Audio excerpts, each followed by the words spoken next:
Hi, welcome to Tea Time with Lorna. We're back. This is our third season. I'm very excited to be here.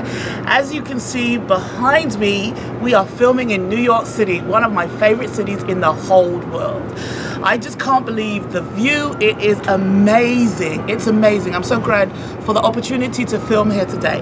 Today I have a guest who has joined me. His name is Frank. Tell me your last name, Frank. Stebbins. So he's here and we're going to talk tea. We're going to talk all kinds of things. We're going to talk about his blogging and traveling, which is one of my favorite things, and also films, because he is also a budding filmmaker. So welcome to Tea Time with Lorna. Thank you so much. Thank you for having me. I appreciate it. You're welcome. So I am having a black tea today, which is one of my favorites. It's with milk and sugar. What are you drinking today? I followed your suggestion, one of your favorites, black tea as well. I took it black, no sugar. I like it very plain, I must say. Okay, why didn't you want to have milk and sugar? Well, I don't really do milk. Sugar, I'm trying to cut down right now. Okay then. What can I say? No problem. All right, well, enjoy your tea while we have our chat. For sure. Cheers. Okay. So, tell me, what do you do? I mean, we met in film school. Correct, yes. Okay. So, obviously, we both have the same interest, which is film. For sure. But tell me about your film. What made you decide to get into film? I've had a lifelong love of film. I was born in '85, and I kind of grew up absolutely obsessed with film. From a very young age, I can remember sitting in front of the television, like maybe 3-4 years old even. Okay. And one of my earliest memories and experiences with film was watching the 1980s The Blob. Have you ever happened to have seen that particular film? No. Well, it scared the daylights out of me, and ever since then it was kind of left an indelible memory. And then seeing Back to the Future, Star Wars as a kid, Indiana Jones was absolutely one of my very favorite. All right, so here's a question for you. What is, and someone asked me this recently, what is your favorite movie that you can remember, from the 80s? Oh, from the 80s. Oh, yes. my goodness. If I had to pick, it'd probably have to be one of the Indiana Jones films or all three. But I mean, it's so hard to pick. There were so many great films from the era. I mean, Die Hard is a great 80s film. I mean, what more could you say? And then the Back to the Future films, I think I was obsessed with those as a kid. Okay. I mean, who doesn't see themselves to a degree, especially as a guy, growing up a kid, seeing themselves in Marty McFly, and then of course it has a lot of really good themes in it. So it's just, can't help but love it. So the next question, what was your, here, drink your tea, don't let me disturb you. No worries. What was your favorite film from the 90s then? Ooh-wee. Probably, and it's cliche to say, but probably The Matrix. Oh no, that was the 2000s even. It might have been 99, early 2000s. Yeah, The Matrix I think was in. So let me not cheat and say maybe. It's hard to say. I had a lot of really favorite ones, but if I had to, let's go to comedy genre because I picked a couple action ones earlier. I'd say maybe like. Again, this might even be in the 2000s, but American Pie. Okay. That may have been the 2000s also, but. Would you consider American Pie? Oh yeah, it was funny. It was funny. Yeah. I think that, in my opinion, they lost it after the first one. The first one was good. The rest was just a repeat of the same. That's my opinion. I mean, you're not wrong. Did you see American Beauty? Did you ever watch that? No, you know what? I never did see American Beauty. I've heard a lot of great things. That is one that if you get a chance, you gotta catch it. It's very good. For sure. Also, I mean, what about? Do you like thriller? Do you like suspense? Do you I like it all. I like it Okay. all. It doesn't matter what it is. If I had to pick a favorite genre, it'd either have to be comedy or action. But I find love in all of them. I was a really scaredy cat kid, so growing up I wasn't as into horror, but I feel like I embraced that getting older and realized how much I liked it in films like Alien, films like Ben Affleck's Phantoms, which is not exactly. Seen that one. Don't. Okay. But or do, I mean, whatever. But yeah. So then, what would be your favorite, like suspense thriller? Any decade. What would be? Because I'll tell you mine before you get started. Definitely, yeah. Mine is, well, I kind of have a few, Okay. but on the list is The Usual Suspects. That's a great movie. I also liked The Prestige. The Prestige was fantastic too. And The Illusionist. Like those. Yeah, The Illusionist was. Okay. I like The Prestige more, but The Illusionist was also very good. Yes. So now, what's your answer? Oh my goodness, it's a lot of pressure. Let me think about it for just a second. I wouldn't say it's one of my I don't know if it's hard to say it was my favorite, but it's one of the ones that comes to my mind a lot. Was a Bruce Willis film from, I think, 90s into 2000s called Mercury Rising. Oh. And it was a film featuring a young child with autism, which was very unspoken about back then. Okay. But has, of course, since then become a very, very widely known topic. Okay. But so Bruce Willis basically had to protect a child who was being sought after by the U.S. government for code cracking a government code that they, for some reason, placed into a puzzle book that this kid then sees. I feel like I saw that movie. You probably did, and it wasn't bad. I feel like, but you know what that? A lot like Enemy of the State with Will Smith. That was good, but you know what? The first one, Mercury Rising, it reminds me of War Room. Was it War? No, not War Room. War Games. War Games. War Games. War Again, Games. similar. Again, yes. Yeah, very similar. Very similar vibe to that. Also, and I think this might fall into the 90s, was like Lethal Weapon. Some of the Lethal Weapons. No, those were the 80s, but the later Lethal Weapons or the later Die Hard 3. Okay. With Samuel L. Jackson. Okay. That was also, I mean, if you like schlock, like action films, I mean, you can't really beat those movies. Please enjoy your tea. Sure, of course. So, I'm gonna stick with the films right now because one of the things you discussed in class, because like I said, we met in a film school in the was it the cinematography class or was it the writing class? Writing. Okay, so we met in a screenwriting class, which was a 10-week screenwriting class, which was amazing. I loved it. One of the things you said, which had me, I'm going to say perplexed, is why you feel the need to watch terrible movies. Okay. Why do you feel that? I'm not over this yet. Why do you feel the need? Is there something wrong with you? No, I don't. I just need to know. Maybe. I don't know. That's up for other people to judge. But I would say, I'm sure a lot of people that will eventually watch will be aware of, at least to some degree, the so bad it's good genre of film. Which covers... that doesn't even make sense. If it's bad, it's just bad. No, there are bad films, and they're not... Bad? Yes, there are bad, and there's funny bad. Isn't that ironic? To a degree, I would agree, yeah. Okay. No, it is. You watch them with a sense of irony, let me see if I can give an example. One of the most famous ones that people might know is a film called The Room by a man named Tommy Wiseau. Okay, no, don't know it. It's not the one that just won an Oscar a couple of months ago, a year or two ago. No, not that one. That was Brie Larson's Room. Okay. Totally different film. It's a different room. Oh, very different room. In a different house. Oh, yes. Oh, yes. Oh, yeah. Different neighborhood altogether. But so that's a very well-known one. If I can maybe... But what was wrong with it that made it so bad? I have not seen it. So, okay. Mainly the acting, the editing, the script writing, and... the directing, basically. The directing, Was the lighting good? So, nothing. It was okay. I mean, like, that was one of the cinematography was one of the lesser problems with the film. Oh, wow. Funny enough. But, I mean, it still had problems. It has so many problems that you can't help but laugh at it. You get, I think the word might be German schadenfreude. It might be when you take pleasure in other people's misfortune to a degree, where these people really tried their best to make something that they actually believed in, but despite their best efforts, they made garbage.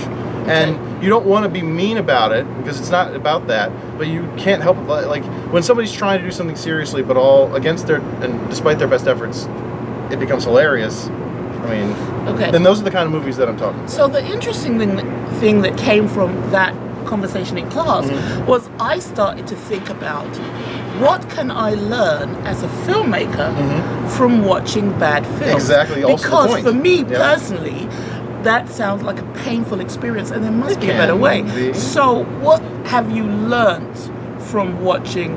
I don't mean about yourself. I mean, no, of course not.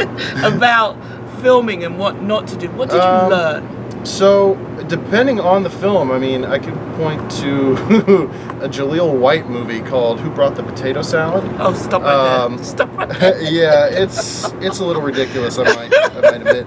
Are you serious? Is that what it was called? Yeah, and it's about a guy, a young African-American gentleman who falls in love with a young African-American lady and goes to her father's to like try to play. He's a cop also, I have to note that.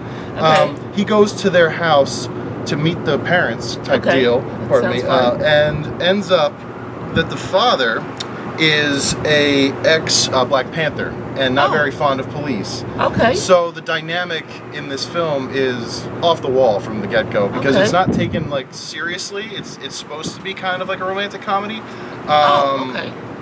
But it makes very little sense.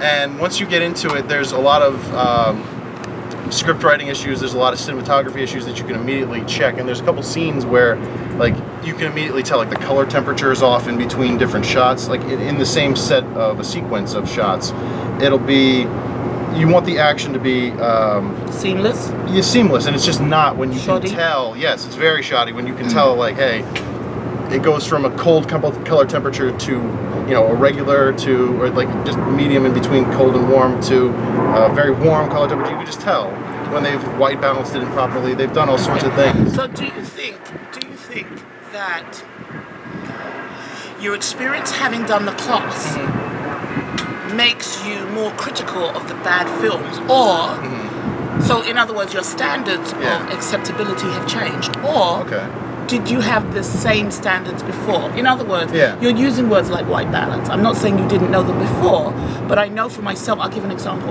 I know I went to see Leonardo and Johnny Depp's new movie, Once Upon a Time, in Hollywood. Did you like it, by the way? I did not. Okay. And I am a Tarantino fan, and I've seen, I guess, his last 9 films. Okay. Because he's only going to make 10, right? Yeah. And I had an expectation, and for me, I was disappointed. It's not just that I was disappointed. I actually sat in the movie, having been through our class, actually class was not over yet, and critiqued it based on what I'd learned in class. I'm like, why did he have that? That shot is too long. Why do you have a wide shot there? Why is that over shoulder shot? Like, literally, I'm watching the movie and critiquing it. Yeah. From that point of view as a director rather than a consumer just enjoying the movie. And so by the end of it, I was irritated at so many shots for just the scenes were too long. Why did you have the guy riding the horse for 10 minutes and there was no action? It didn't move the movie along. Yeah. So that's my question to you. Do you find, having completed this course now, that just in the bad movies, even in the good ones, have you changed how you watch them, critique them? I think so. I mean, not to a huge degree because I was pretty familiar with film and filmmaking before I got into it from a class perspective, but I think it gave me a more of a toolkit for the terminology that maybe I didn't have in certain aspects of filmmaking. Specifically, I think from the cinematography course with Mark, there were a lot of positions on the crew that I wasn't aware of their actual terminology, what they used, like those kind of things, where now I can point to that and say, X person should have done this differently, or this is what I would have had them do had I seen it. And that's, I think, what is most important about taking away from the experience of not only good and bad films, but also the classes, is saying, what would I do here differently? And then taking that and informing my own style. So what is your style? What do you think you're going to do now with the knowledge that you've gained from the bad films, from the good films, but also from having been through the learning experience of having a professional sit down with you and go over, I don't want to say the rights or wrongs, but, you know, go over acceptability for filmmaking? I honestly think I have to learn fully my style when I go to produce my first short, which is coming up soon. I'm in the process of finishing up and writing it. And we'll end up seeing, at least through that, but I think it also takes a body of work to find your style. Once you get into painting or making music or doing any kind of artistic venture, I think you kind of learn through doing. You have an intent maybe when you start out of how you want to say it, what you want to say, but I think you learn for yourself too as you create what that is and you refine that over time too. So I think I'm going to learn exactly what it is, but I think at first, my very first short has a bit of a dark, like a dark comedy overtone. So I think that's where I want to start because it has I think that's kind of me in a sense that I like serious, dark, dramatic overtones, but I also appreciate a lot of comedic overtones as well. I like comedy, so I think that's where I want to start out and see where it ends up going. I know you recently went on vacation. You mentioned that you went to England, which is obviously my hometown. Very close to your heart, I'm sure. So, what did you think of England? I absolutely loved it. That is the right answer. Well, no, even if I wasn't sitting with you, I would say that. And I've been telling everybody I'm now a diehard advocate Oh, thanks. Well, I found out through, I'm adopted, and I found out through DNA tests that I'm 50% British Irish. Oh. They haven't been able to fully narrow down which is the higher portion, but when I looked at a map, it's centered around most of the major cities. It was Glasgow, London, and Dublin. Where most from the majority of my DNA was from. So I guess I had some hard-working ancestors somewhere that were probably traveled. Yeah, well, yeah. You know, it's hard to say. I looked into the surnames of my birth parents and such, and didn't find that they were, you know, they weren't nobility or anything like that. Never mind. You know, but you know, it was still great. It was great to find that about myself, to find and go see that part of my actual DNA heritage. Yeah. So it was great. Where did you get to go to in London? What did you see? So we stayed in Bloomsbury. Okay. Don't know where that is, but that's okay. So it's just, I feel like it's like dead center of the city. Okay. And still don't know it. Well, yeah, it's a little bit of a walk down. Do you know where Holborn is? Yes. It's right by Holborn. Okay. So we stayed there, and we ended up just walking almost every day. Yeah. There was so much to see on a foot trip, and to the point where we walked until our feet hurt, and then we had to stop for the day. We took a little bit of the public transportation, which was excellent, by the way. I'm sorry to say it makes New York not look as good, but and New York is pretty good for a big city. Yeah, I mean, we're definitely. It feels bigger here, even though the sprawl of London was way bigger than I expected. I thought it was going to be a smaller city. It is not. Just in the downtown central area of London, it was very walkable. There were so many shops and restaurants, just endless. I mean, it was interesting to see that they had a session with chains there as well, and consistency in food. I'm big with food, so that's another thing.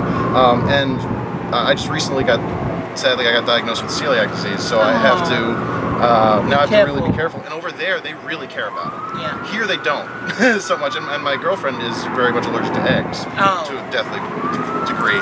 So there, it was extremely comfortable. Here, it's immediately not as much. So that was another big point. And the food there has a reputation for being bad, but I don't know what people are talking about it. It was great. The funny thing is, I think most people don't know. I don't know if you've got a chance to try it, but the number one food in England is actually curry.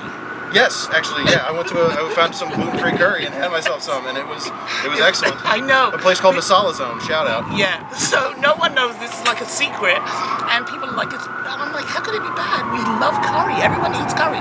Hell yeah. In fact, for breakfast, I like curried eggs. That's my breakfast choice. But that's just me. Yeah. But I'm glad you liked London. Oh, it was so great. I want to go. We're actually going to plan to go back in February. Next year? Yes, and then we're gonna maybe look to get a place there. Oh, that would be nice. 2 houses. Good maybe. for you. Well, you know, if you get a chance, you actually have to go to Dublin also. Okay. Dublin is amazing. I've been several times. You would love it.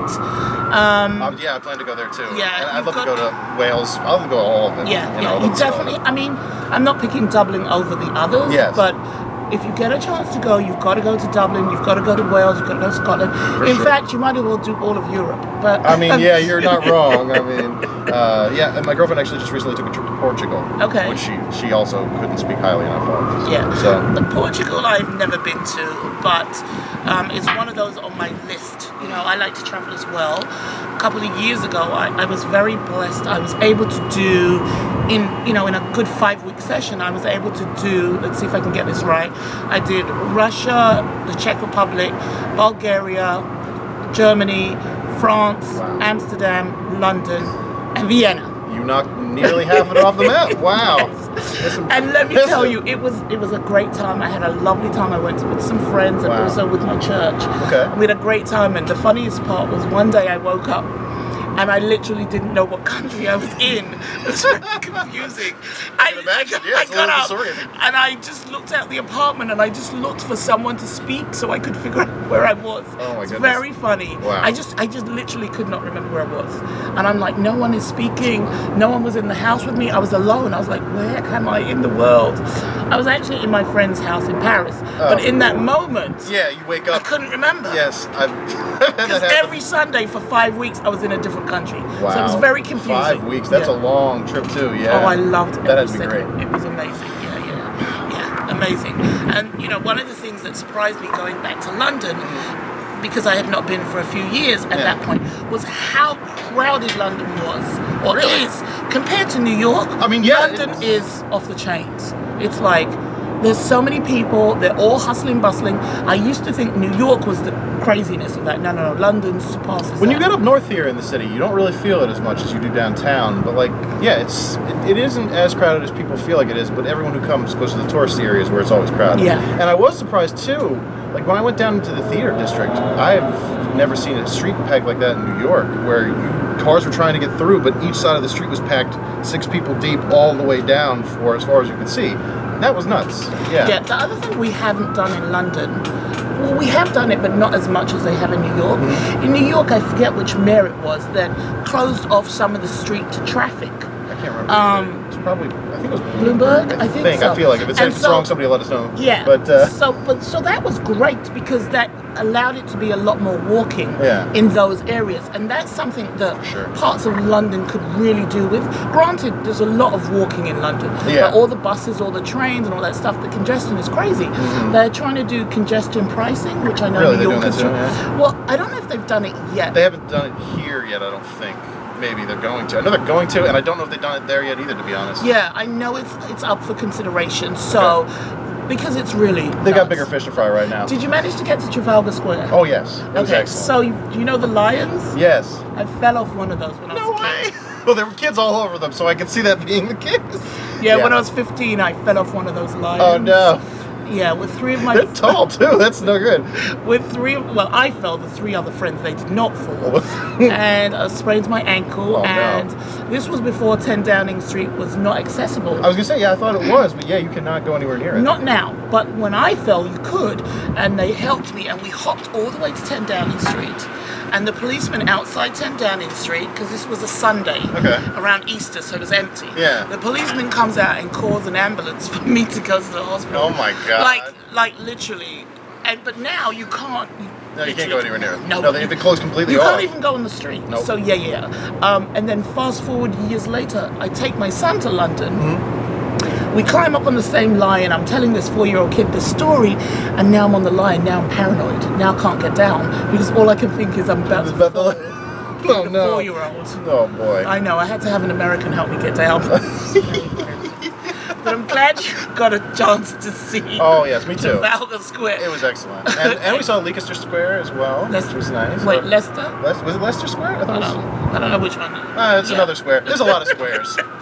There's a lot of squares. So what about this food blog you happened to mention? What's that about? So I just started that not too long ago, about a year now, and I've just been trying to write about places. We try to go to as many restaurants as we possibly can. It's always been an obsession of ours to try new food, different food, as much food as we can.